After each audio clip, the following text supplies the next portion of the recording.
तो ये उत्तरायण सूत्र का 23वां अध्ययन केसीय गोयमिज्जम नामम 23वें अध्ययनम अर्थात केशी गौतम का ये अध्ययन है।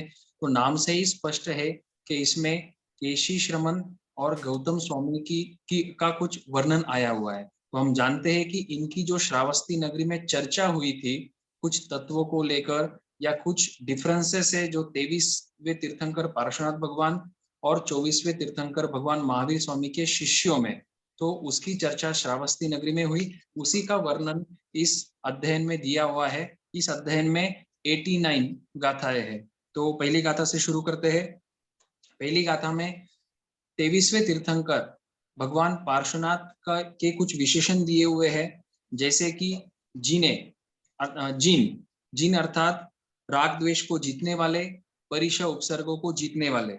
फिर अरहा, हम बोलते हैं नमो अरहंतानम, तो अरहा अर्थात देवताओं के द्वारा जो पूजित है, पूजनीय है।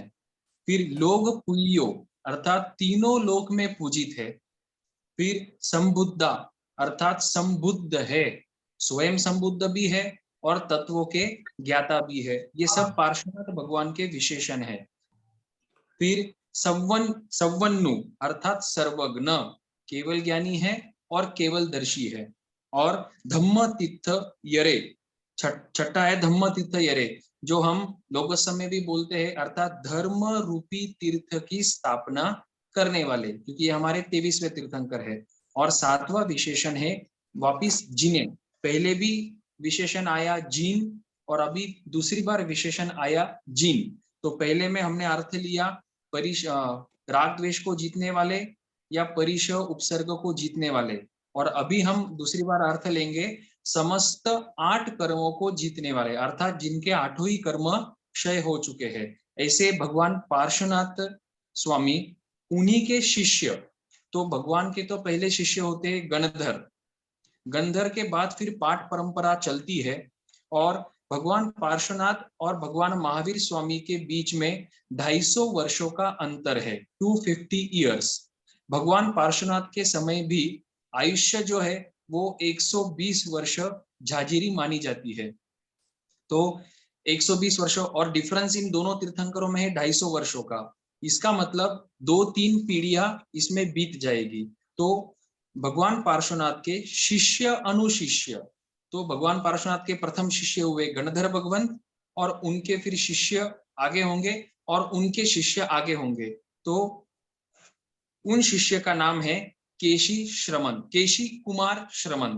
तो कुमार अभी इनको विशेषण दिया हुआ है। इसकी संभावना ऐसी है कि उन्होंने बाल्य अवस्था में ही, एक कोई कहानी आती है जिसमें उनके पिता राजा और उनकी माता रानी और ये खुद स्वयं जो पुत्र जिसका नाम केशी है, उन्होंने स्थविर भगवंतों से देशना सुनी, प्रवचन सुना, वैराग्य आया और उन्होंने दीक्षा ग्रहण करी। तो बाल्य अवस्था में, कुमार अवस्था में ही इन्होंने दीक्षा ग्रहण करी है, इसलिए उनका नाम केशी कुमार श्रमण है। अन्यथा ऐसा भी हो सकता है कि उनका ओरिजिनल नाम ही केशी कुमार हो, जैसे जम्बू कुमार का है जम्बू कुमार, या अन्य कोई भी नाम ही जिसका केशी कुमार हो। ऐसे केशी कुमार श्रमण, उनके भी विशेषण आए हुए हैं, अर्थात वे केशी श्रमण कैसे थे। तो पहली बात आई कि वो ज्ञान और चारित्र के पारगामी, अर्थात वे कोई मतिमंद नहीं थे और ना ही वे चारित्र पालने में शिथिल थे, बल्कि वे विद्वान थे, ज्ञानी थे और साथ ही साथ चारित्र में भी पारगामी थे। मतलब जैसा उन्होंने ज्ञान प्राप्त किया, संयम संबंधी या नव तत्वों के या अन्य जो भी ज्ञान प्राप्त किया, उसी के अनुसार उनका साधु जीवन और उनका आचरण था। ऐसे महायशस्वी कुमार श्रमण केशी स्वामी शिष्य थे, किसके? भगवान पार्श्वनाथ के। अब आगे केशी श्रमण विचरण करते करते, ग्रामानुग्राम विचरण करते करते श्रावस्ती नगरी में पधारे, और श्रावस्ती नगरी में न अति निकट और न अति दूर एक तिंदुक नाम का उद्यान था। वे वहां पर रुके और रुकने पर जो भी प्रासुक, एक तो जिस स्थान पर रुकना होता है वहां की आज्ञा लेनी होती, जैसे आज भी हम जानते हैं कोई साधु संत स्थानक उपाश्रय आदि में पधारते हैं तो वे वहां पर पद अधिकारियों की या उस संघ के मेंबर की आज्ञा लेते हैं और कोई भी पदार्थ उनको ग्रहण करना है, जैसे पाठ, पाटला, पुस्तक आदि प्रत्येक पदार्थ की उनको आज्ञा लेनी पड़ती है। तो वही बात यहाँ पर दर्शाई गई है कि वे श्रावस्ती नगरी में तिंदुक नाम के उद्यान में पधारे और वहां पर वे प्रासुक स्थान पर विराजित हुए और जो भी पाठ, पाटला आदि उनको आवश्यकता थी वो उन्होंने वहां पर आज्ञा लेकर ग्रहण किया। साथ ही साथ उनका और विशेषण आया हुआ है कि वे 3 ज्ञान के धनी थे। टोटल 5 ज्ञान है, मति ज्ञान, श्रुत ज्ञान, अवधि ज्ञान, मन परिव ज्ञान और केवल ज्ञान। तो इन 5 ज्ञान में से पहले 3 अर्थात मति ज्ञान, श्रुत ज्ञान और अवधि ज्ञान इन केशी कुमार श्रमण को थे, अर्थात इनको अवधि ज्ञान था। अब आगे उसी श्रावस्ती नगरी में उसी समय पर हमारे 24वें तीर्थंकर भगवान महावीर स्वामी, या यहाँ पर नाम आया हुआ है वर्धमान स्वामी, भगवान वर्धमान। तो वर्धमान, अगर आपको कोई पूछे कि वर्धमान ऐसा नाम और कहाँ पर आया आगम में, तो एक स्थान हमको मिला है उत्तरदायन सूत्र के 23वें अध्ययन में भगवान महावीर स्वामी का नाम वर्धमान करके आया हुआ है, और भी अनेक जगहों पर आगमों में आता है। तो और भगवान महावीर स्वामी का विशेषण है राग द्वेष को जीतने वाले, सर्वज्ञ और सर्वदर्शी। ऐसे हमारे 24वें तीर्थंकर भगवान महावीर स्वामी, उनके शिष्य, प्रथम शिष्य इंद्रभूति गौतम स्वामी, गौतम उनका गोत्र और उनका नाम इंद्रभूति। तो प्रत्येक तीर्थंकर के प्रथम शिष्य गणधर ही होते हैं। केवल ज्ञान के दिन जब वे देशना देते हैं तो त्रिपदी की देशना देते हैं एक प्रहर में, और उस प्रवचन को, उस देशना को सुनकर जितने भी जिनकी शक्ति होती है द्वादशांग की रचना करने की, वो गणधर पदवी को प्राप्त करते हैं। तो 24वें तीर्थंकर के 11 गंधर हुए, उसमें से प्रथम शिष्य हुए या प्रथम गंधर हुए इंद्रभूति गौतम स्वामी। उनका विशेषण यहाँ पर आया हुआ है कि आचारांग से लेकर दृष्टिवाद तक के ज्ञाता थे, मतलब 12 अंगों के ज्ञाता थे। केशी श्रमण के लिए विशेषण आया कि वे अवधि ज्ञान युक्त थे, और यहाँ पर गौतम स्वामी यद्यपि मति ज्ञान, प्रथम 4 ज्ञान के ज्ञाता थे या धारक थे, मति ज्ञान, श्रुत ज्ञान, अवधि ज्ञान और मन परिव्य ज्ञान। हम जानते हैं कि तीर्थंकर भगवान जिस दिन दीक्षा लेते हैं, दीक्षा लेने के तुरंत बाद उनको मन परिव्य ज्ञान भी उत्पन्न हो जाता है। तो गणधर भगवंत के लिए भी ये नियम है कि जो भी गंधर बनेंगे जिस दिन वे दीक्षा लेंगे, तो उस दिन भले इमीडिएटली हो या ना हो, लेकिन उस दिन सभी गंधर भगवंतों को चौथा ज्ञान अर्थात मन परिव्य ज्ञान की उत्पत्ति हो जाती है।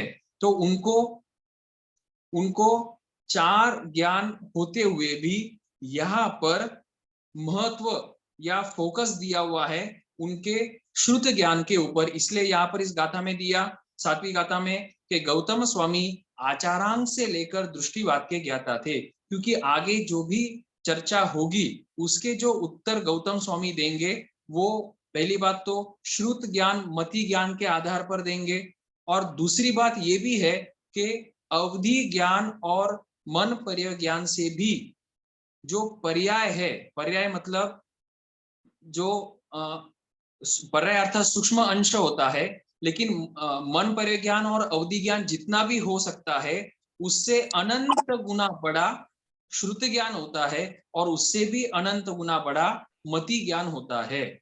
और जो व्यवहार चलता है, शासन चलता है, वो मति ज्ञान और श्रुत ज्ञान के आधार पर चलता है। इसलिए यहाँ पर गौतम स्वामी के लिए विशेषण, यद्यपि 4 ज्ञान होते हुए भी उनके लिए यहाँ पर विशेषण मति ज्ञान और श्रुत ज्ञान संबंधी आया हुआ है। अब गौतम स्वामी भी अपने शिष्य परंपरा के साथ ग्रामानुग्राम विचरण करते हुए उसी श्रावस्ती नगरी में पधारे। श्रावस्ती नगरी में और एक दूसरा उद्यान था जिसका नाम कोष्टक है। कोष्टक नाम का उद्यान, वो भी श्रावस्ती नगरी के न अधिक समीप और न अधिक दूर था। वहां पर गौतम स्वामी उसी तरह विराजमान हुए जिस तरह तिंदुक उद्यान में केशी श्रमण या केशी कुमार श्रमण विराजित हुए। ठीक है, अब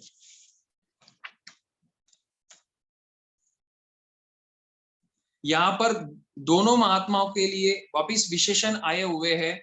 केशी श्रमण और गौतम स्वामी दोनों के, ये तो हो गया उनके शिष्य के विशेषण है कि दोनों के जो शिष्य है वो कैसे है, वो भी संयत है, तपस्वी है, ज्ञान दर्शन चारित्र से युक्त है और 6 काय जीवों के रक्षक है। इस तरह से उनके शिष्यों का भी वर्णन आया हुआ है। मतलब उनके शिष्य भी जो है वो शिथिल नहीं है, वो चारित्र संपन्न है, तपस्वी है, ज्ञानी है, उनकी भी जिनवानी के ऊपर दृढ़ श्रद्धा है, गुरु आज्ञा में रहे हुए हैं, अर्थात वे भी अंतेवासी है। अंतेवासी का अर्थ होता है वो शिष्य जो गुरु के आज्ञा में रहते हैं, चाहे वो शिष्य गुरु के नजदीक हो या दूर हो, गुरु की आज्ञा में रहने वाला अंतेवासी कहलाता है।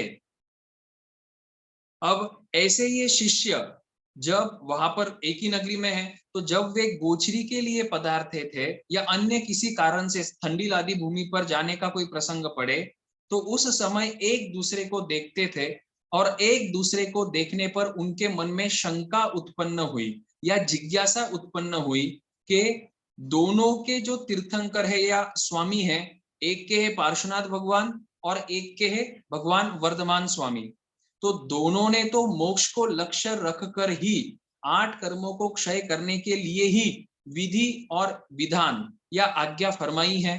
तो फिर भी हमको ये भेद क्यों दिख रहा है? कौन सा भेद था? पहला भेद था कि पार्श्वनाथ भगवान के जो शिष्य है वो 4 महाव्रत को ग्रहण किए हुए थे महाव्रत, लेकिन संख्या थी 4। और वर्धमान स्वामी के जो शिष्य है, मतलब भगवान महावीर स्वामी के जो शिष्य है, उन्होंने 5 महाव्रत ग्रहण किए हुए है महाव्रत, लेकिन संख्या हो गई 5। तो 23वें तीर्थंकर की शिष्यों के 4 महाव्रत और 24वें तीर्थंकर के 5 महाव्रत की संख्या है। तो ये हो गया पहला डिफरेंस। और दूसरा डिफरेंस उनको जो साक्षात रूप में दिख रहा है वो आचार संबंधी या वेश संबंधी, क्योंकि 23वें तीर्थंकर के लिए नियम अलग है और 24वें तीर्थंकर के लिए नियम अलग है। वो हम आगे जो दूसरा प्रश्न उठेगा उसमें हम देखेंगे। तो इस तरह से 2 प्रकार की शंका उनके उत्पन्न हुई और इसी शंका को लेकर वे शिष्य अपने अपने स्थान पर पधारे, तिंदुक उद्यान में पधारे और कोष्ठक उद्यान में पधारे। उनकी इस शंका को जानकर केशी श्रमण और गौतम स्वामी ने ये निर्णय किया कि शिष्यों की शंका का समाधान करने के लिए, उनकी शंका का निराकरण करने के लिए हम दोनों को, मतलब केशी श्रमण को और गौतम स्वामी को, दोनों ने ये विचार किया कि हम दोनों को एक स्थान पर एकत्रित होकर इन शंकाओं का समाधान चर्चा के माध्यम से करना चाहिए। तो इस तरह से विचार कर अब मिलना है। अब प्रश्न उठेगा कि कौन किसके पास जाएगा। एक है 23वें तीर्थंकर के शिष्य और एक है 24वें तीर्थंकर के गणधर, लेकिन दोनों विनयवान, क्योंकि उनके पहले ही गुणों का वर्णन आया हुआ है कि वे गुणवान है, चारित्रवान है, ज्ञानी है, चारित्र संपन्न है। तो इन गुणों के कारण अब गौतम स्वामी ये विचार करते हैं कि भगवान पार्श्वनाथ का कुल ज्येष्ठ है, क्योंकि 23वें तीर्थंकर है, उनका कुल ज्येष्ठ होने के कारण उनके जो शिष्य है वो भी ज्येष्ठ हुए। तो मेरा यह कर्तव्य है कि मैं जहां पर केशी कुमार श्रमण विराजित है वहां पर जाऊं और यथा योग्य चर्चा करूं। तो इस तरह से वे गौतम स्वामी ने विचार किया और गौतम स्वामी अपने शिष्यों के साथ कोष्टक उद्यान से निकलकर साधु मर्यादा के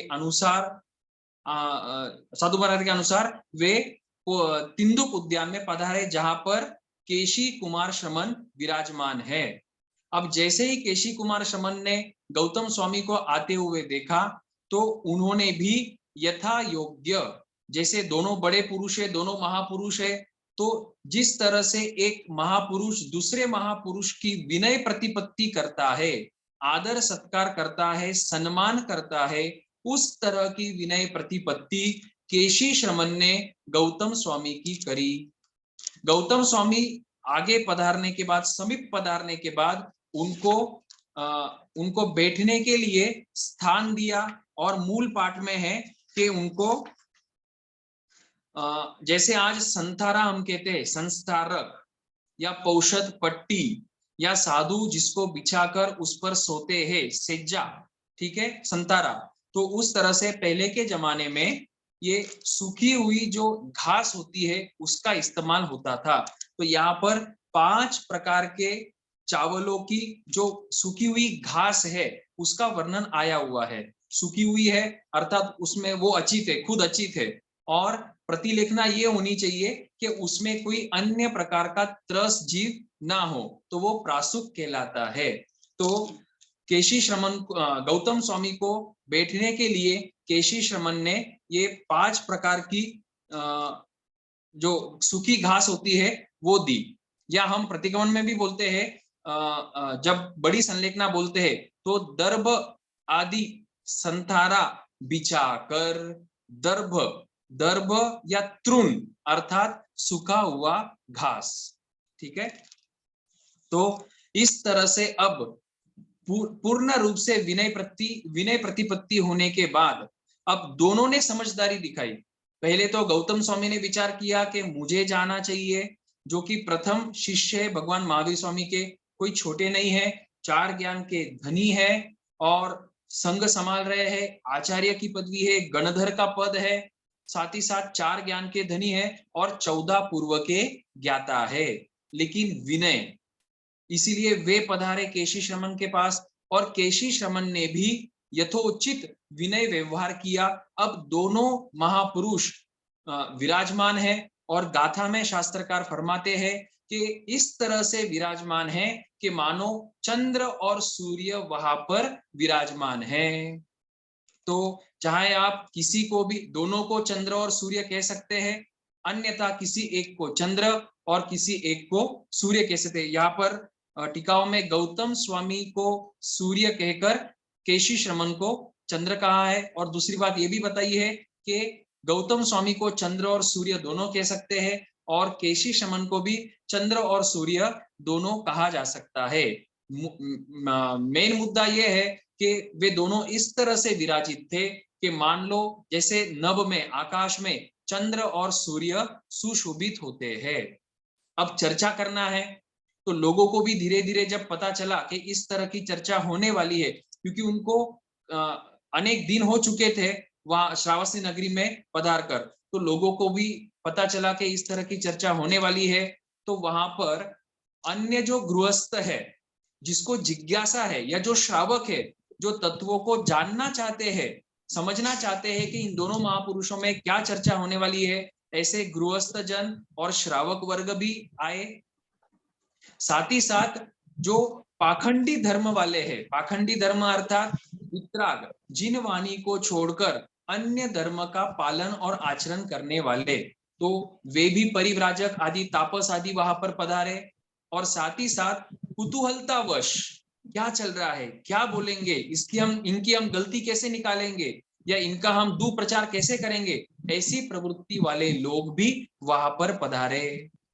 ये तो हो गई मनुष्य की बात, लेकिन मनुष्य के साथ साथ जब देवी देवताओं को भी पता चला कि यहाँ पर चर्चा होने वाली है, यहाँ पर दोनों महापुरुष विराजित है, तो मूल पाठ में आता है देव, दानव, गंधर्व, यक्ष और राक्षस और किन्नर, मतलब अलग अलग प्रकार की जो जातियां हैं, भवनपति से लेकर तो वैमानिक तक, ये इनमें से काफी सारे देवी देवता वहां पर विराजित हुए, वहां पर पधारे चर्चा सुनने के लिए। साथ ही साथ अदृश्य रूप में काफी सारे भूत आदि देवता भी वहां पर पधारे। इसका मतलब वो जब चर्चा होने वाली थी तो चर्चा शुरू होने के पहले मानव के साथ साथ देवतागण भी वहां पर पधारे। कुछ दृश्य रूप में पधारे तो कुछ अदृश्य रूप में भी वहां पर पधारे। अब आगे, अब चर्चा शुरू होने वाली है। इस चर्चा में 12 प्रश्न केशी श्रमण पूछते हैं गौतम स्वामी को और गौतम स्वामी उसका निराकरण करते हैं। अब जैसे पहले ही बताया है कि केशी श्रमण भी ज्ञानी है, चारित्रवान है और गौतम स्वामी भी ज्ञानी है। तो इससे सिद्ध होता है कि जो भी ये प्रश्न पूछे गए या पूछे जाएंगे, इसका मतलब ये नहीं है कि केशी श्रमण को वो ज्ञात नहीं थे, उसके उत्तर ज्ञात नहीं थे, ऐसा नहीं है। वे तो विद्वान थे, विद्वान है, लेकिन अन्य जो उनके शिष्य है उनको भी इस रहस्य का पता चले, उनका भी ज्ञान बढ़े, और अन्य जो वहां पर गृहस्थ और देवी देवता पधारे हैं उनको भी ज्ञान की प्राप्ति हो, और जो भी शंकाएं है उसका समाधान अच्छी तरह से हो जावे, और जिनवाने के प्रति श्रद्धा बढ़े। इस आशय से केशी श्रमण ने गौतम स्वामी को प्रश्न पूछे हैं। अब 12 प्रश्नों में से पहला प्रश्न ये है, पहले तो वापिस विनय प्रतिपत्ति के मैं पढ़ के सुनाता हूं। केशी कुमार शमन ने गौतम स्वामी से कहा कि हे महाभाग, महाभाग ये उनका गौतम स्वामी के लिए आदर सत्कार सम्मान और विनय प्रतिपत्ति। हे महाभाग, मैं आपसे कुछ पूछना चाहता हूं।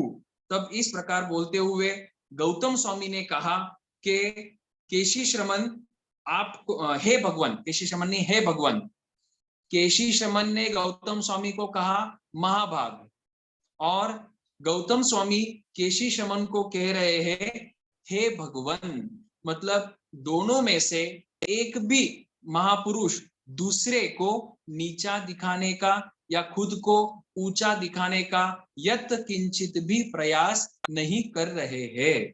सामने दोनों के अपने अपने शिष्य है, दोनों की अपनी अपनी तीर्थंकर के द्वारा मिली हुई परंपरा है, और देवगति के देवता भी वहां पर विराजित है, गांव के लोग भी वहां पर आए हुए हैं, लेकिन मॉब चाहे जो हो, चाहे जैसा हो, यहाँ पर जिनवाणी का आचरण कर रहे हैं। हृदय में जिनवाणी बसी हुई है, चारों कषायों को जीतना है, तो उसमें से एक अहंकार भी है जिसको जीतना है। तो यहाँ पर दोनों एक दूसरे को विनय और सत्कार सम्मान प्रदर्शित कर रहे हैं। तो आपको जैसी इच्छा हो वैसा आप प्रश्न पूछे। तो इस विनय के बाद केशी श्रमण ने पहला प्रश्न पूछा कि हमारे जो तीर्थंकर है भगवान पार्श्वनाथ और भगवान महावीर स्वामी, दोनों ने जो भी उपदेश दिया वो एक ही अर्थ को लक्ष्य रख कर दिया, अर्थात हमको मुक्ति पाना है, हमको मोक्ष में जाना है।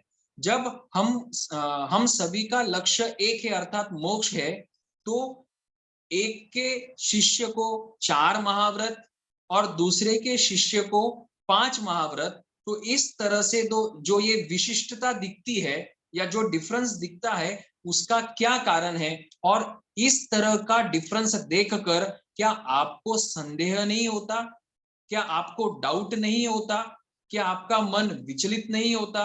इस तरह का प्रश्न केशी श्रमण ने भगवान गौतम स्वामी को पूछा।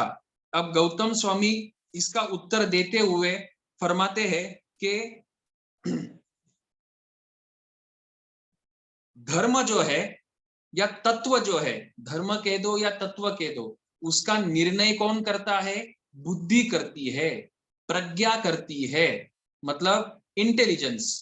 तो धर्म या सच्चे तत्व का निर्णय प्रज्ञा करती है, और इन दोनों परंपरा में प्रज्ञा का अंतर होने से ही ये जो 4 महाव्रत और 5 महाव्रत है उसमें हमको अंतर दिख रहा है। प्रज्ञा मतलब बुद्धि। इससे ये सिद्ध होता है कि हमको अगर गुरु भी चुनना हो तो हमको पहले हमारी बुद्धि लगानी चाहिए, क्योंकि गुरु कैसे होने चाहिए? हम बोलते हैं कि देव मारा अरिहंत हो जो, अने गुरु मारा निर्ग्रंथ हो जो, अने दयामय धर्म हो जो।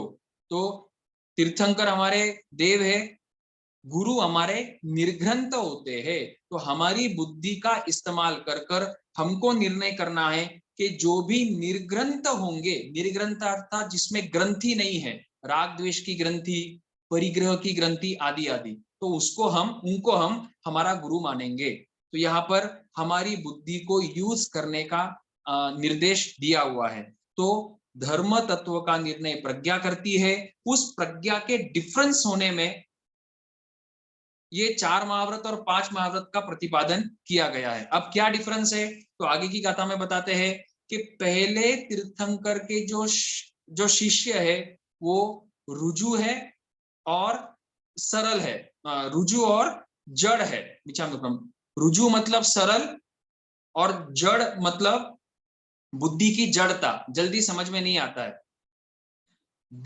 और 24वें तीर्थंकर के जो शिष्य है वो वक्र है और जड़ है, और बीच के जो 22 तीर्थंकर के शिष्य है वो सरल है और प्राज्ञ है। इसका अर्थ हम देखेंगे तो पहले तीर्थंकर के शिष्य हुए रुजु लेकिन जड़। रुजु मतलब सरलता तो है, जैसा कहेंगे वैसा पालन कर लेंगे, लेकिन जड़, बुद्धि जड़ है। बुद्धि जड़ होने के कारण तत्वों का निर्णय नहीं कर पाते हैं, उनको अच्छी तरह से एक्सप्लेन करना होता है, तब जाकर उनको तत्व समझेगा या आचरण समझेगा, और फिर वो उसका पालन तो कर लेंगे क्योंकि सरल है। तो इसलिए वहां पर उनको एक्सप्लेन करके दिया हुआ है। कैसे दिया आपको बताऊंगा, पूरी तरह से एक्सप्लेन करना पड़ेगा। 24वें तीर्थंकर के जो शिष्य है वो वक्र है और जड़ है। जड़ है मतलब एक तो समझ में नहीं आता जल्दी, और समझ में आ भी गया तो पहले तो कुतर्क करेंगे, और कुतर्क के साथ साथ वक्रता मतलब सीधे तरीके से चारित्र का पालन नहीं करेंगे या करने में सक्षम नहीं है। तो इस तरह का डिफरेंस है। और बीच के जो 22 तीर्थंकर के शिष्य है वो सरल मतलब रुजु है और प्राज्ञ भी है। प्राज्ञ है इसलिए तत्व जल्दी समझ में आ जाते हैं, थोड़ा कहा तो उसके इर्द गिर्द जो बातें हैं वो भी उनको समझ में आ जाती है। और सरल है इसलिए चारित्र का पालन भी सरलता से कर लेते हैं, कोई कुतर्क नहीं करते हैं, गलती होगी तो स्वीकार कर लेंगे। 24वें तीर्थंकर के शिष्य पहले तो तर्क वितर्क करेंगे, और गलती हो गई तो उसको भी छिपाने का प्रयास करेंगे, या कुछ गलत होगा तो जल्दी से स्वीकार नहीं करेंगे। इस तरह से वक्रता होती है। तो इस डिफरेंस के कारण पहले और 24वें तीर्थंकर के शिष्य को 5 महाव्रतों का प्रतिपादन किया गया है, और बीच के 22 तीर्थंकरों को 4 महाव्रतों का प्रतिपादन किया गया है। अब इसका मतलब ये हुआ कि बीच के जो 22 तीर्थंकर के शिष्य है वो एक महाव्रत का कम आचरण करते हैं? नहीं, ऐसा नहीं है। पहले 3 तो सेम है कि हिंसा नहीं करना, झूठ नहीं बोलना और चोरी नहीं करना। अब 5 महाव्रत में से चौथा क्या है? ब्रह्मचर्य का पालन करना, और 5वां है कि अपरिग्रह का पालन करना, अपरिग्रह। अब ये दोनों बातें जो ये जड़ जीव थे पहले तीर्थंकर वाले और 24वें तीर्थंकर वाले, उनको अलग से बतानी पड़ी कि भाई ब्रह्मचर्य का पालन कर लेना, स्त्री संबंधी पुरुष संबंधी। और 5वें व्रत में बताया कि अपरिग्रह में, अपरिग्रह व्रत का पालन करना, परिग्रह रखना नहीं, ममत्व रखना नहीं। अब बीच के जो 22 तीर्थंकर के शिष्य है उनको इतना अलग से बताने की आवश्यकता नहीं है, उनको खाली पहले तो 3 सेम है, हिंसा नहीं करना, झूठ नहीं बोलना और चोरी नहीं करना। चौथे महाव्रत में उनको बता दिया बहिद्ध आदान का त्याग। बहिद्ध जो बाहर का है, आदान मतलब ग्रहण करना, उसका त्याग कर दो। मतलब बाहर की कोई भी वस्तु ग्रहण नहीं करना, मतलब परिग्रह नहीं रखना, ठीक है, मतलब अपरिग्रह। तो उसी में उन्होंने समझ लिया कि स्त्री जो है वो भी एक प्रकार का परिग्रह है, तो उनको अलग से ब्रह्मचर्य का पालन करने का निर्देश नहीं देना पड़ा। ये डिफरेंस क्यों आता है? उनकी बुद्धि के कारण, प्रज्ञा के कारण। तो इस कारण से आपको जो ये डिफरेंस दिख रहा है 4 महाव्रत और 5 महाव्रतों का कारण रुजु, प्राज्ञता और वक्रता है। फिर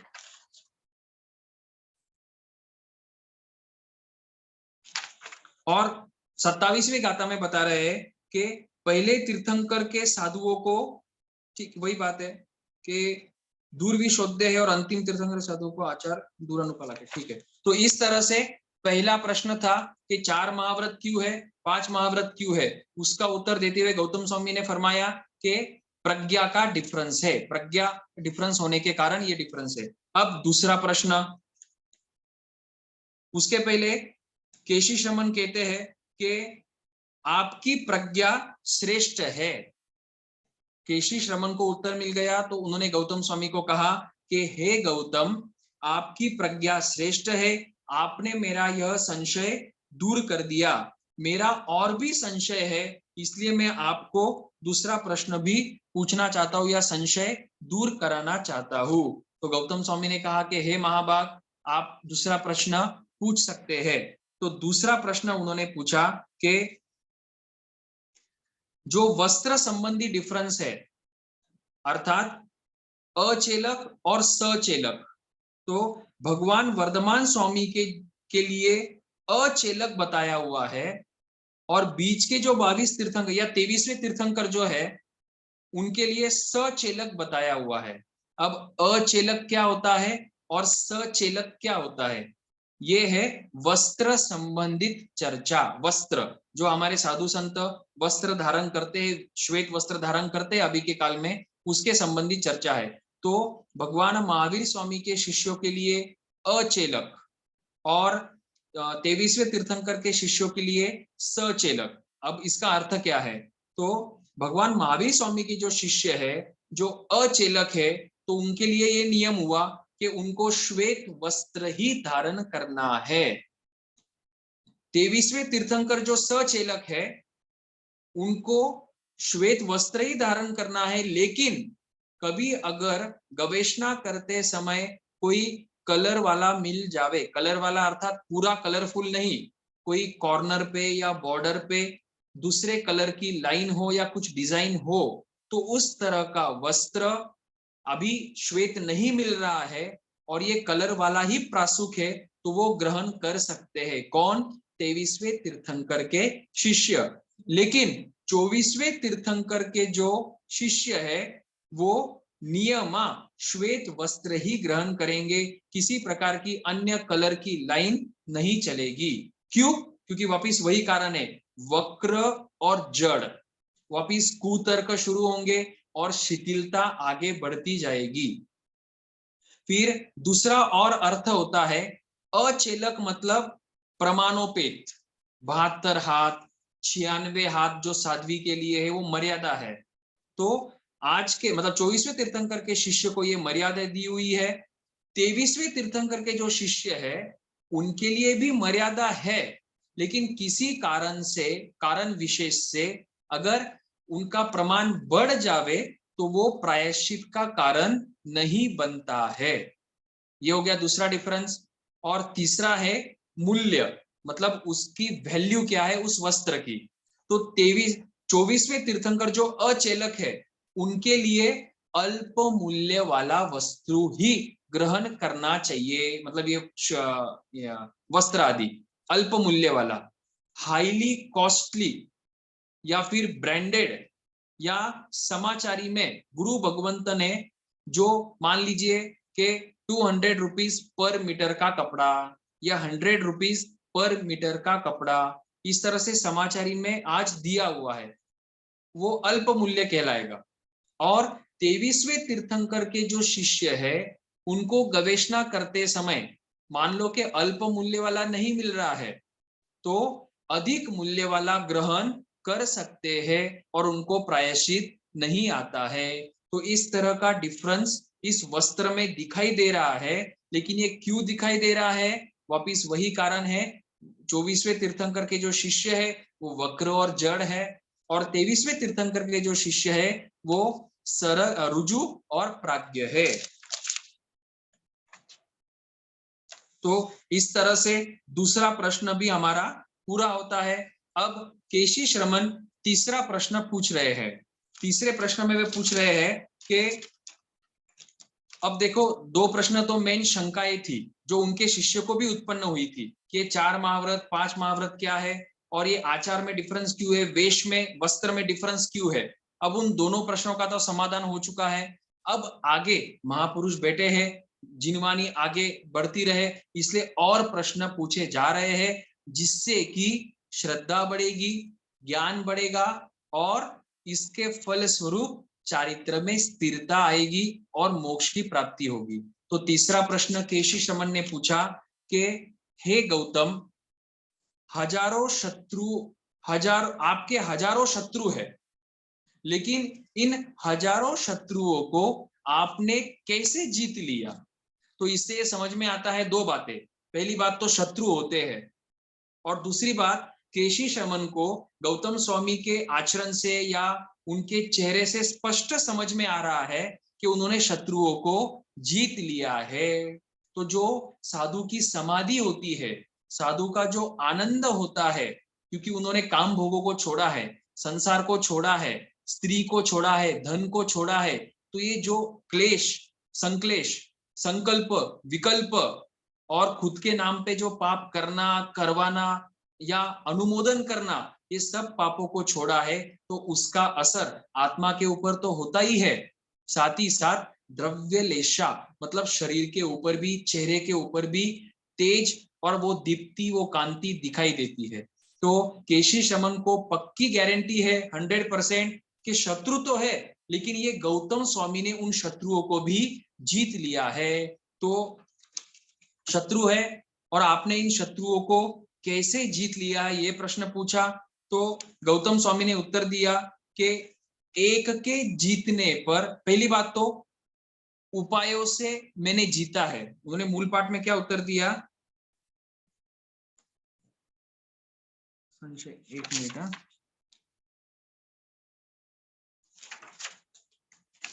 अच्छा, तो उन्होंने कहा कि एक के जीतने पर 5 जीते गए हैं और 5 शत्रुओं के जीतने पर, अमिचा दुक्रम, हाँ बराबर, एक के जीतने पर 5 जीते गए हैं और 5 के जीतने पर 10 शत्रुओं जीते गए हैं। इस तरह से मैंने उन शत्रुओं को जीत लिया है और जीत लिया है। अब केशी श्रमण वापिस प्रश्न पूछ रहे हैं ताकि सबको पता चले कि वे शत्रु कौन से है। तो केशी श्रमण ने गौतम स्वामी को प्रश्न पूछा कि हे गौतम स्वामी, आपने कौन से शत्रुओं को जीत लिया है, वो शत्रु कौन से है? तो गौतम स्वामी उत्तर देते हैं कि एक को जीता मतलब मेरी आत्मा को जीता है, अर्थात मन को जीता है, आत्मा का दमन किया है। अप्पा चेव दमयव्वो, आत्मा का दमन किया है। आत्मा का दमन अर्थात जो मेरा मिथ्या पराक्रम है, जो गलत मार्ग पर मेरा पुरुषार्थ है, जो मेरी गलत इच्छाएं है, काम भोग संबंधी इच्छाएं है, कषाय में जो आगे जा रहा हूं, उन सभी को मैंने नियंत्रित किया है। आत्मा को आत्मा से ही नियंत्रित किया है। तो मैंने एक को जीत लिया अर्थात आत्मा या मन को जीत लिया, और एक को जीतने पर बाकी जो 4 कषाय है, क्रोध, मान, माया, लोभ, उनको भी जीत लिया है। क्योंकि आत्मा को नियंत्रित करने पर या इच्छाओं का दमन करने पर 4 कषाय जो है वो भी मंद पड़ते हैं। क्रोध, मान, माया, लोभ। लोभ को कंट्रोल किया तो ऊपर वाले जो है क्रोध, मान, माया, वो भी कंट्रोल होते हैं। तो इस तरह से एक आत्मा को जीतने पर चारों कषायों को भी जीत लिया जाता है। तो हमारे लिए भी यहाँ पर प्रेरणा है कि पहले हमको हमारी आत्मा के ऊपर कंट्रोल करना है, मन के ऊपर कंट्रोल करना है। कोई बहुत बोलते हैं कि हम सामायिक करते हैं या पौषध करते हैं तो मन भटकता है। तो मन भटकता है, इसलिए हमको सामायिक, पौषध या साधुपने की आवश्यकता है। सिद्धपने में कोई मन नहीं है। मन नहीं है तो उनको चारित्र की भी आवश्यकता नहीं है, कर्म नहीं है तो चारित्र की आवश्यकता नहीं है। आज हमारे कर्म आत्मा पर लगे हुए हैं, उन्हीं कर्मों को खपाने के लिए हमको धर्म की साधना और आराधना करनी है। तो मन को जीतना है, आत्मा को जीतना है, इच्छाओं को कंट्रोल करना है, त्याग और तपस्या में आगे बढ़ना है। इस तरह करते हुए 4 कषाय भी कम हो जाएंगे, क्योंकि जिस समय मुझे बाहर के पुद्गल या बाहर के पदार्थों की आकांक्षा नहीं रहेगी, इच्छा नहीं रहेगी, तो मेरा ममत्व भी कम होते जाएगा। इच्छा निरोध ही तप है। तो जितनी ज्यादा मैं मेरी इच्छा का निरोध करता रहूंगा, मेरे 4 कषाय भी मंद होते रहेंगे, उनका अधिक से अधिक क्षयक्षम होता रहेगा। तो इस तरह से 5 जीत लिए, एक आत्मा और 4 कषाय। अब इन 5 को जीतने पर बाकी जो 5 शत्रु थे, मतलब 5 इंद्रिया, वो भी जीती गई है। जब कषाय कम हुए तो ये इंद्रियों के जो विषय है वो तो सामने आएंगे। हम 25 बोल में बोलते हैं, 12वें बोले 5 इंद्रियों के 23 विषय और 240 विकार। तो ये विकार का क्या कारण है? राग और द्वेष। तो जब मैंने कषाय को कंट्रोल कर लिया है, मतलब राग और द्वेष को कंट्रोल कर लिया है, तो इंद्रिय संबंधी विषय तो आएंगे सामने, आंखों से दिखने वाला है, कान से सुनाई देने वाला है, कुछ मैं आहार ग्रहण करूंगा तो रसनेन्द्रिया उसको टेस्ट करने वाली है, लेकिन कंट्रोल क्या करना है? विकार। तो कषाय कम होने से मेरे विकारों के ऊपर भी ऑटोमेटिक कंट्रोल आता है। कषाय कम मतलब मैंने लोभ कम कर दिया, लोभ को जीत लिया या मंद कर दिया, तो बाहर के पुद्गलों के प्रति मेरी इच्छाएं कम होती रहेगी। इंद्रिय की आसक्तियां, पांचों इंद्रियों की आसक्तियां नहीं रहेगी, इच्छा कम होगी। तो इस तरह से 1 के जीतने पर 5 जीते गए, 5 के जीतने पर 10 जीते गए। 1 है आत्मा, 4 है कषाय और 5 है इंद्रिय। इस तरह से 10 शत्रुओं को जीता गया है। अपेक्षा से बाकी के जितने भी शत्रु है जो हमको हमारी आत्म साधना से च्युत करते हैं, मतलब मार्ग से भटकाते हैं, वो सब हमारे शत्रु है। तो इस तरह से उन्होंने शत्रुओं को जीत लिया है। तो ये तीसरा प्रश्न भी पूरा होता है। अब चौथा प्रश्न है, चौथी जिज्ञासा है कि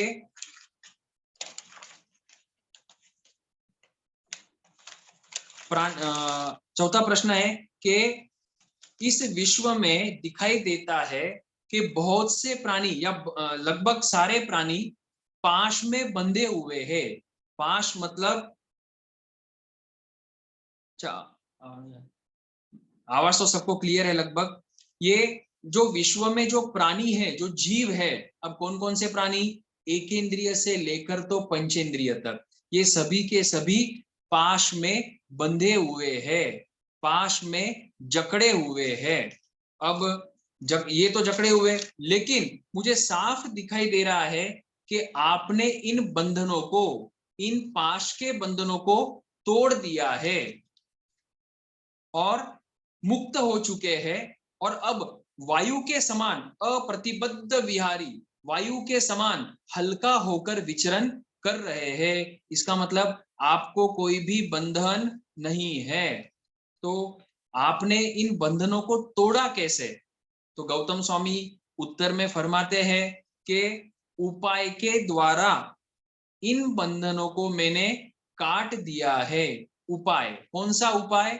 जिन आज्ञा, तीर्थंकर भगवान से जो उपदेश सुना, या स्वयं गौतम स्वामी को भी, जो एक तो 4 ज्ञान के धनी है और आचारांग से लेकर द्वादशांग तक उनको श्रुत ज्ञान है, मति है, तो उसका चिंतन करते करते करते उन्होंने सभी बंधनों को काट दिया है, इसलिए वो निर्ग्रंथ कहलाते हैं।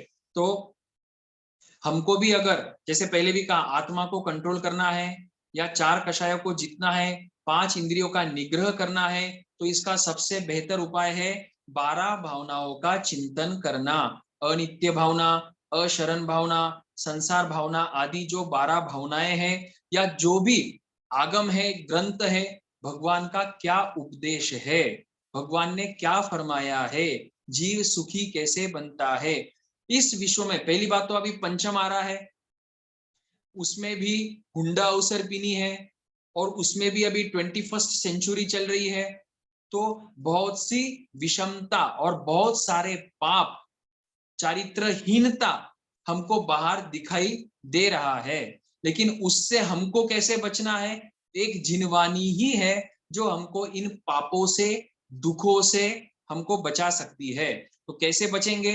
जिनवानी पढ़ना है, जिनवानी सुनना है, और जिनवानी का ज्यादा से ज्यादा चिंतन करना है। तो गौतम स्वामी वही कह रहे हैं कि मैंने जिन आज्ञा में भगवान ने जो जो उपाय बताए हैं, 5 समिति, 3 गुप्ती, 10 यति धर्म, उन सभी नियमों का पालन करके मैंने उन पाश को, उन बंधनों को तोड़ दिया है।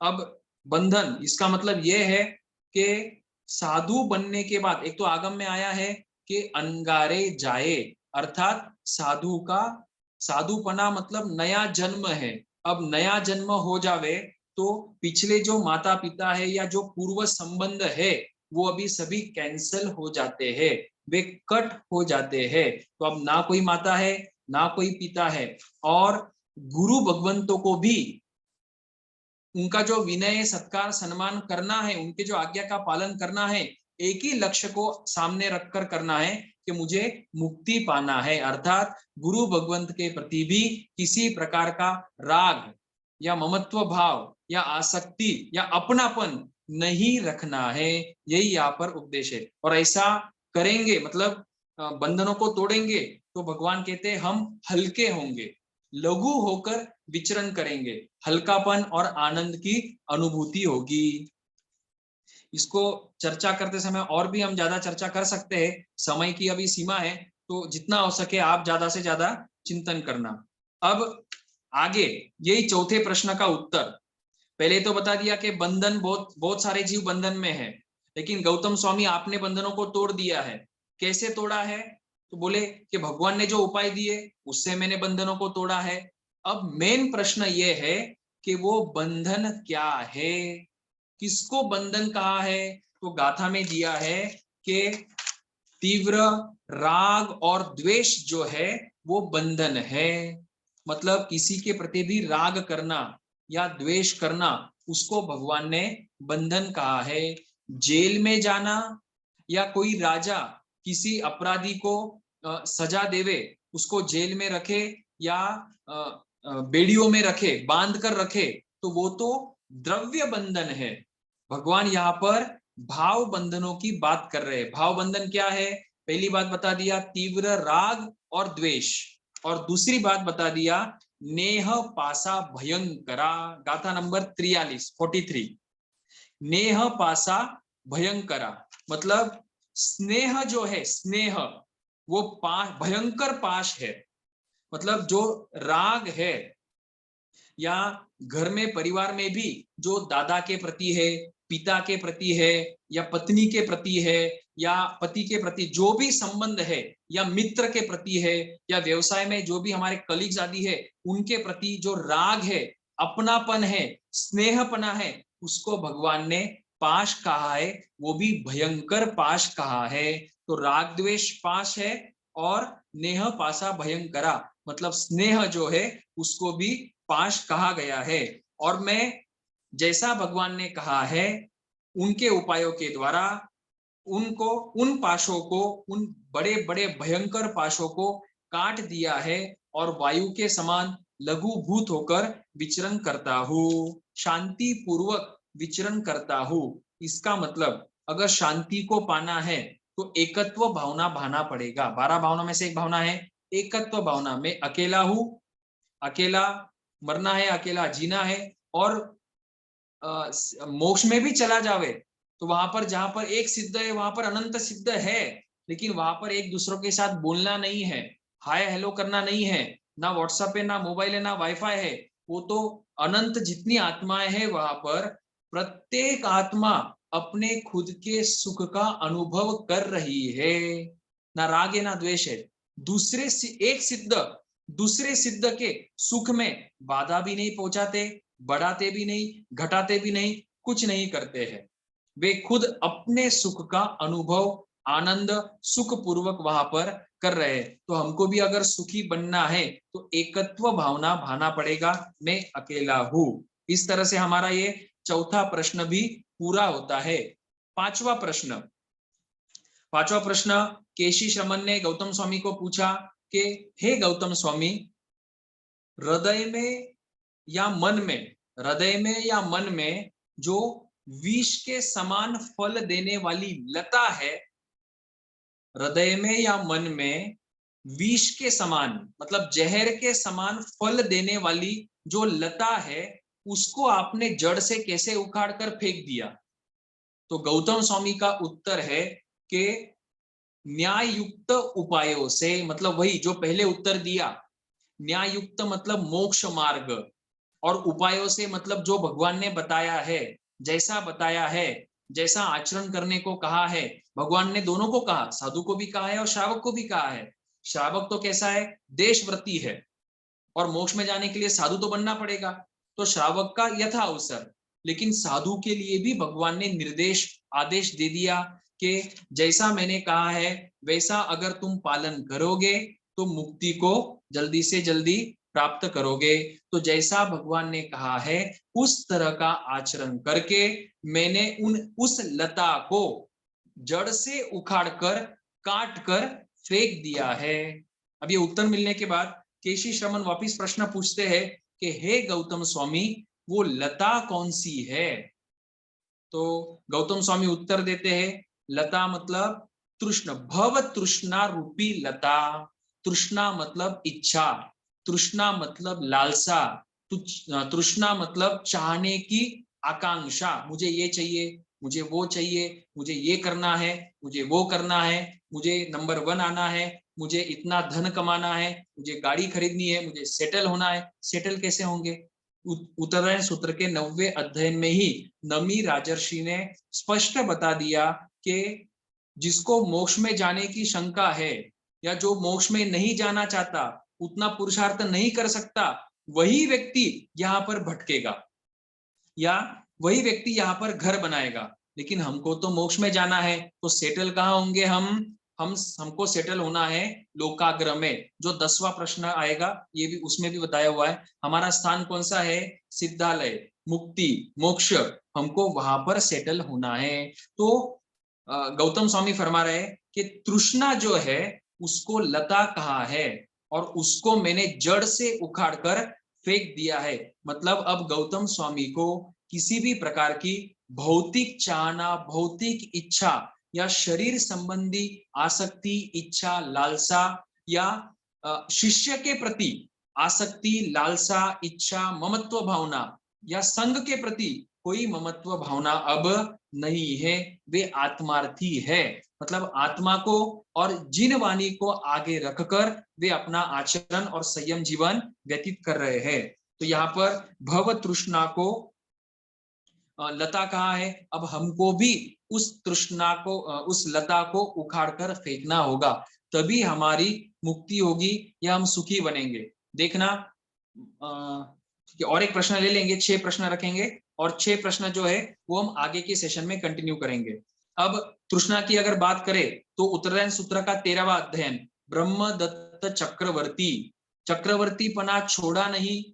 चित्त मुनि के जीव ने ब्रह्मदत्त चक्रवर्ती को खूब समझाया, कहा भी कि पिछले भाव ने हम दोनों ने संयम लिया था, लेकिन ब्रह्मदत्त चक्रवर्ती नहीं माने, इच्छा ही नहीं हो रही थी दीक्षा लेने की। और थोड़ी बहुत जो लगा कि भाई दीक्षा बराबर है, जो ये संत बोल रहे हैं वो सही है, लेकिन पिछले भाव में जो नियाना किया था, निदान किया था, उसके कारण वो दीक्षा नहीं ले पाए।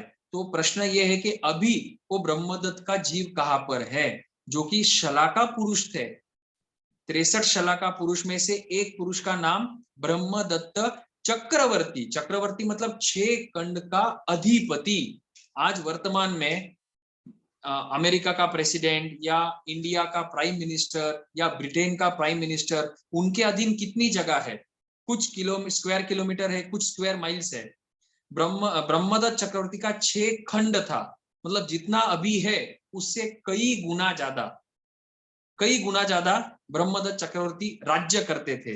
लेकिन भगवान कहते राजेश्वरी सो नरकेश्वरी, मर के उस तृष्णा के कारण ब्रह्मदत्त का जीव 7वीं नरक में है। मम्मन सेठ का उदाहरण देख लो, तृष्णा, इच्छा, एक सोने का बेल बना लिया, रत्न जड़ित बेल बना लिया, अब शांति नहीं हुई, समाधान नहीं हुआ, अब वैसा ही दूसरा बेल बनाना है। मर के कहा गए मम्मन सेठ? 7वीं नरक में गए। 7वीं नरक की स्थिति कितनी प्राप्त करेंगे ये लोग? ये 33 सागरोपम की स्थिति प्राप्त करेंगे। इस विश्व में सबसे अधिक स्थिति अगर है तो 7वीं नरक में और सर्वार्थ सिद्ध में या 5 अनुत्तर में 33 सागरोपम की स्थिति। 5 अनुत्तर में तो दिव्य सुख है क्योंकि पिछले भाव में संयम पाला है। 7वीं नरक में तो भयंकर दुख है, वेदना है, भयंकर वेदना है। वो किसके कारण? पिछले भाव में इसी तृष्णा, इच्छा, लालसा, परिग्रह और ममता के कारण। शुभम चक्रवर्ती, वो भी 12 चक्रवर्ती में से 2 चक्रवर्ती नरक में गए, ब्रह्मदत्त चक्रवर्ती और शुभम चक्रवर्ती।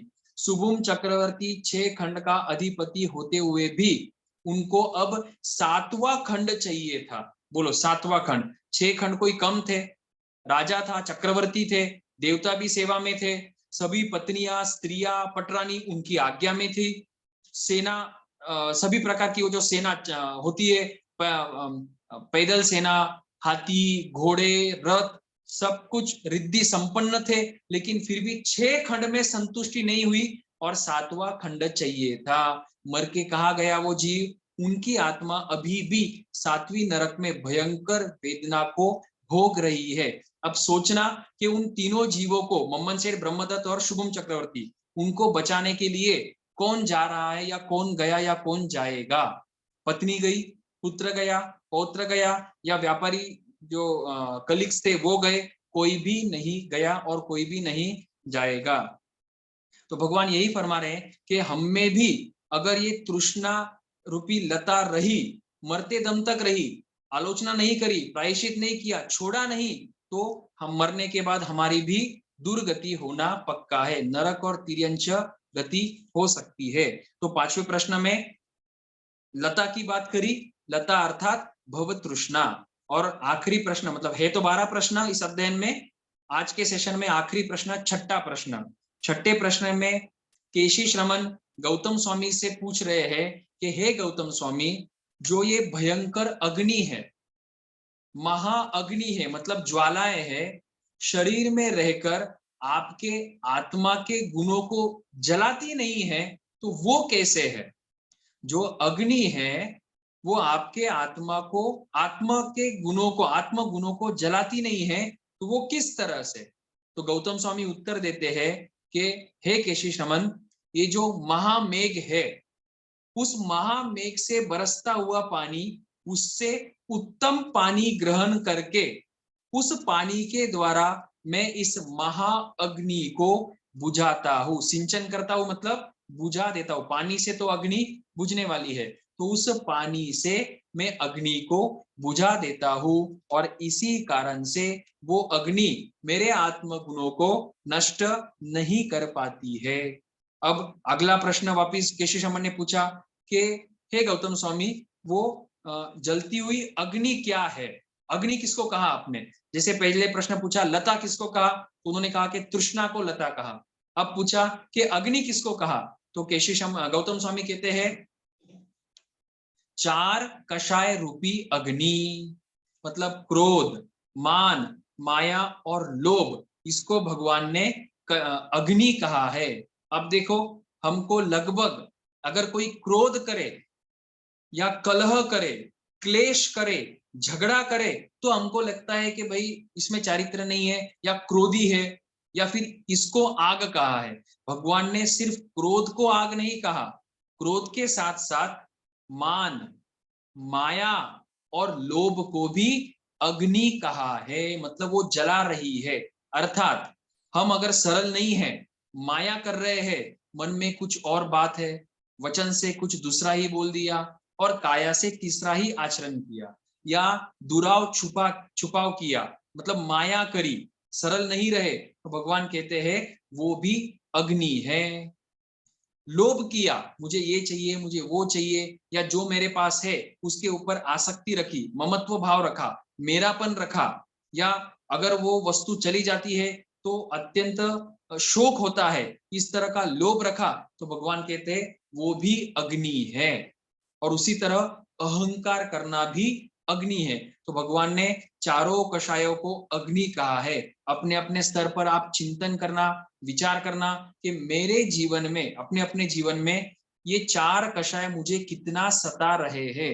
हो सकता है किसी का जीवन एकदम शांत हो, मतलब वो व्यक्ति बिल्कुल भी क्रोध नहीं करे, लेकिन इसका मतलब ये नहीं है कि उस व्यक्ति में अहंकार नहीं होगा, माया नहीं होगी, या लोभ नहीं होगा।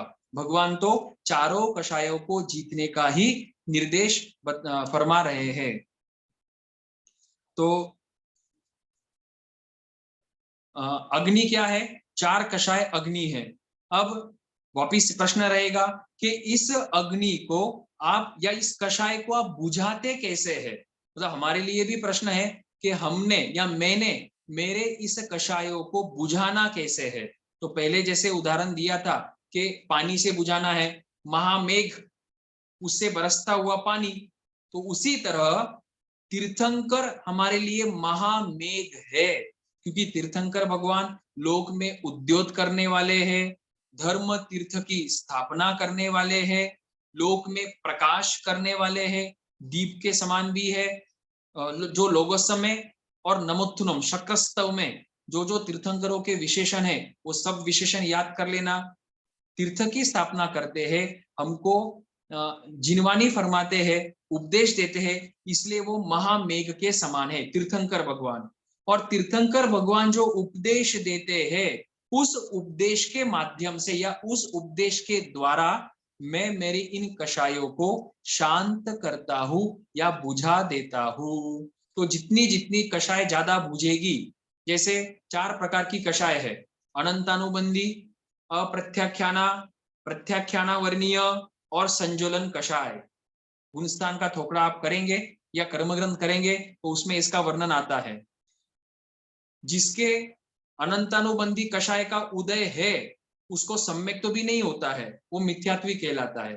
फिर जिनवाणी को समझकर श्रद्धा करता है, प्रवचन सुनता है, जिनवाणी पढ़ता है और अपने कषाय को क्षयोपशम करता है, मतलब उस कषाय को मंद कर देता है। अनंतानुबंधी के कषाय को मंद किया तो उसको सम्यक्त्व की प्राप्ति होगी। अभी तक कोई व्रत नहीं लिया, सिर्फ सम्यक्त्व आया। अब और कषाय को मंद करेगा, अप्रत्याख्याना को, तो अब उसको श्रावकपना आएगा क्योंकि कषाय कम हुए। अब और कषाय को मंद करेगा पुरुषार्थ करके तो उसको साधुपना आएगा। इसका मतलब सम्यक्त्व प्राप्ति भी पुरुषार्थ से होती है, आगे चलकर श्रावक की प्राप्ति भी, मतलब श्रावक के जो व्रत है 12 व्रत, 14 नियम, 3 मनोरथ का चिंतन आदि, वो भी पुरुषार्थ से होता है। और साधु भी बनना है तो पुरुषार्थ की आवश्यकता होती है। कोई कोई कहते हैं भाई मेरे पुण्यवानी नहीं थी इसलिए साधु नहीं बना, या उसकी पुण्यवानी है इसलिए उसने वो साधु बना। पुण्यवानी एक हद तक काम आती है। पुण्यवानी अर्थात मनुष्य भाव मिल गया, पुण्यवानी, 5 इंद्रिय पटुता, पुण्यवानी, उत्तम कुल मिल गया, पुण्यवानी, साधु संत नगर में भी पधार गए, पुण्यवानी। लेकिन साधु संत उपाश्रय में स्थानक में विराजमान है और मैं घर पे टीवी देख रहा हूं या अन्य संसार के कार्य कर रहा हूं, तो वो पुण्यवानी मेरे सदुपयोग में नहीं आएगी। तो साधु संतों के पास जाने के लिए मुझे पुरुषार्थ करना पड़ेगा, जिनवानी सुनने के लिए बैठना पड़ेगा, समझना पड़ेगा, चिंतन करना पड़ेगा, ये सब पुरुषार्थ का भाग है। तो इससे समझ में आता है कि जितने सम्यक्त्वी जीव के कषाय है, एक तो कम हो गए हैं, लेकिन उससे भी कम कषाय होते हैं श्रावक के, और उससे भी कम कषाय होते हैं साधु के। और साधु फिर जब श्रेणी चढ़ेगा, क्षपक श्रेणी, तो वो केवल ज्ञान को प्राप्त करेगा, वितराग कहलाएगा और अंत में मुक्ति को प्राप्त करेगा। तो हमको भी हमारे कषाय को मंद करना है, बुझाना है, तो इसका माध्यम क्या है? कषायों का पोषण करके। कषाय बुझने वाले नहीं है, वो तो दीप्त होने वाले हैं, कि जैसे अग्नि में ईंधन डाला जाता है तो अग्नि प्रज्वलित होती है। तो अग्नि को बुझाना है तो महामेघ से निकलने वाला उत्तम जल के द्वारा ही अग्नि को बुझाया जा सकता है। उसी तरह कषाय क्रोध में क्रोध करेंगे, क्रोधी के साथ क्रोध करेंगे, अहंकार व्यक्ति के साथ हम भी अहंकार करेंगे, सामने वाले ने किया इसलिए मैंने किया, उसने माया करी तो मैंने भी माया करी, उसने लोभ किया, उसने 10 लाख की गाड़ी ली, मैंने 15 लाख की ले ली, उसने 2 BHK ले लिया, मैंने 3 BHK ले लिया। तो क्रोध में कषाय में कषाय करेंगे तो कषाय की वृद्धि होने वाली है। कषाय को बुझाने के लिए इच्छा निरोध नाम का तप, या तप अर्थात इच्छा निरोध, वो हमको करना पड़ेगा, जो भगवान ने बताया हुआ है। और तो तीर्थंकर ने क्या बताया है? श्रुत ज्ञान, चारित्र का पालन करे, शील का पालन करे और तपस्या करे, इसके माध्यम से कषाय मंद पड़ते हैं। 12 प्रकार की तपस्या भगवान ने बताई है, 6 बाह्य और 6 अभ्यंतर। शील का पालन करना बताया, श्रावक के लिए 12 व्रत, 14 नियम, साधु के लिए 5 महाव्रत और प्रतिमा आदि। और श्रुत ज्ञान की अधिक से अधिक प्राप्ति करे। तो इन उपायों से, इन माध्यमों से हम हमारे कषाय भी बुझा सकते हैं, या मंद कर सकते हैं। अब 9 बजकर मतलब टाइम हो चुका है लगभग, तो आज का सेशन हम यही रोकते हैं। 12 प्रश्नों में से 6 प्रश्न हमारे हुए हैं। अगले सेशन में 6 प्रश्न की हम चर्चा करेंगे और फिर किस तरह से चर्चा होने के बाद किस तरह से उन दोनों महापुरुषों का बातचीत हुई या विनय प्रतिपत्ति हुई या क्या किया उन्होंने, और जो आए हुए थे देवी देवता और अन्य मनुष्य, उनका क्या व्यवहार होता है, वो आने वाले सेशन में हम देखेंगे। भगवान की वाणी के विरुद्ध कुछ कहने में आया हो तो मिच्छामि दुक्कडम। सभी को जय जिनेन्द्र, खमत खामना। किसी को कोई प्रश्न पूछना है?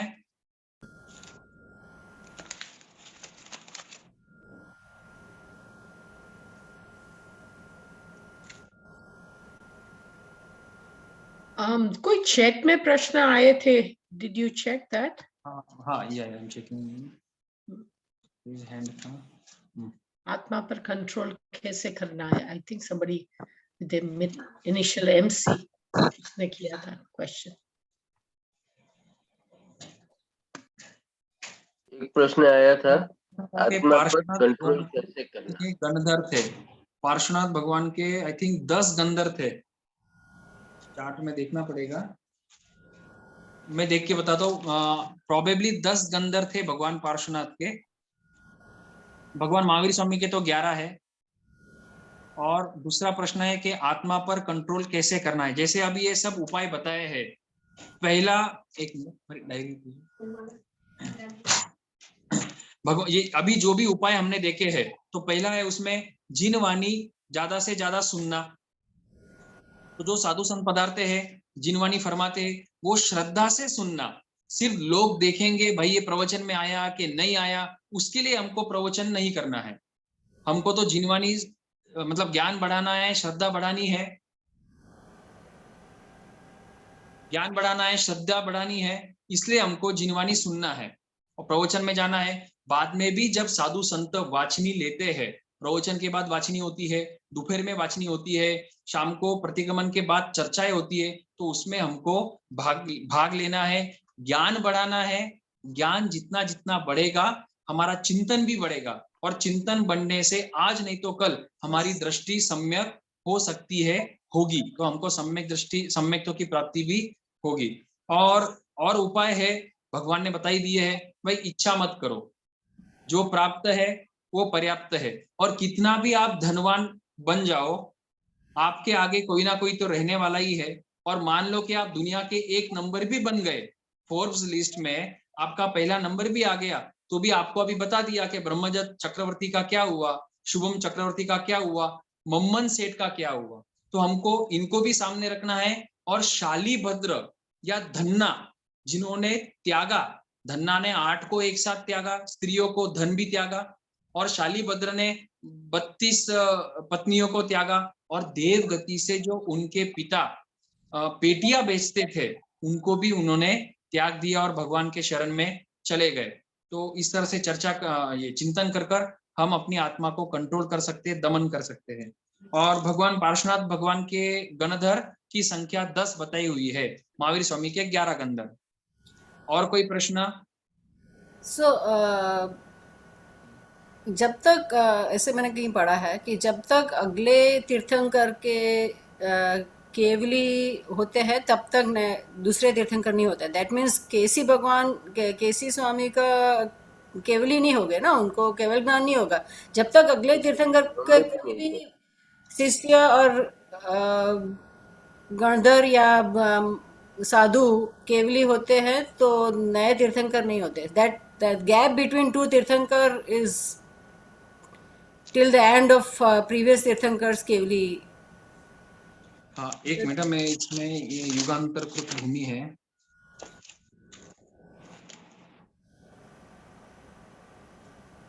किसी श्रावक थे, साधु भी नहीं थे। साधु नहीं थे तो केवली तो हो ही नहीं सकते थे। देखो आगे हमारे इस अध्ययन में आएगा, आखिरी गाथा में, कि गौतम स्वामी और केशी श्रमण मोक्ष पधारे। इसका मतलब केशी श्रमण भी केवल ज्ञान प्राप्त कर कर ही मोक्ष पधारेंगे। तो ऐसा तो कोई नियम नहीं है कि पहले प्रीवियस तीर्थंकर के केवली जब तक हो तब तक आगे के तीर्थंकर नहीं होंगे, ऐसा तो कोई नियम ध्यान में नहीं आता है। पर उनको केवल ज्ञान बाद में भी हो सकता है ना, महावीर स्वामी के समय में भी हो सकता है, उसके पहले शायद केवल ज्ञान नहीं हुआ रहेगा। Is it possible? हाँ, तब तक तो नहीं हुआ है, क्योंकि इस चर्चा में उन्होंने कहा है कि उनको 3 ज्ञान है, अवधि ज्ञान है। तो हाँ, केशी that means शमन उसको बाद में नहीं हुआ हुआ। रहेगा। हाँ, बाद में ही हुआ है, लेकिन प्रश्न ये भी है कि केशी शमन को नहीं हुआ, लेकिन अन्य पार्श्वनाथ भगवान के साधु जो है उनको तो केवल ज्ञान हो सकता है। लेकिन फिर भी मैं ये प्रश्न पूछ लूंगा और आपको नेक्स्ट सेशन में उत्तर दे दूंगा इसका। Thank you. कभी हुआ वो है ना, ठीक है, मैं Okay. प्रश्न पूछूंगा और कंफर्म करके आपको उत्तर दूंगा इसका। Thank you. मांगलिक सुना दीजिए। हाँ, चलेगा। गुरु भगवंतों की आज्ञा से, बड़ों की आज्ञा से, चत्तारि मंगलम अरिहंता मंगलम सिद्धा मंगलम साहू मंगलम केवली पनत्तो धम्मो मंगलम। चत्तारि लोकुतमा अरिहंता लोकुतमा सिद्धा लोकुतमा साहू लोकुतमा केवली पनत्तो धम्मो लोकुतमो। चत्तारि शरणं पवज्जामि अरिहंते शरणं पवज्जामि सिद्धे शरणं पवज्जामि साहू शरणं पवज्जामि केवली पणत्तम धम्मम शरणं पवज्जामि। ये 4 शरणा दुर्गति हरना, सुगति करना, और न शरण कोई होए, भव्य प्राणी करे आराधन, अक्षय अमर पद होवे। बोलो भगवान महावीर स्वामी की जय। Thank you.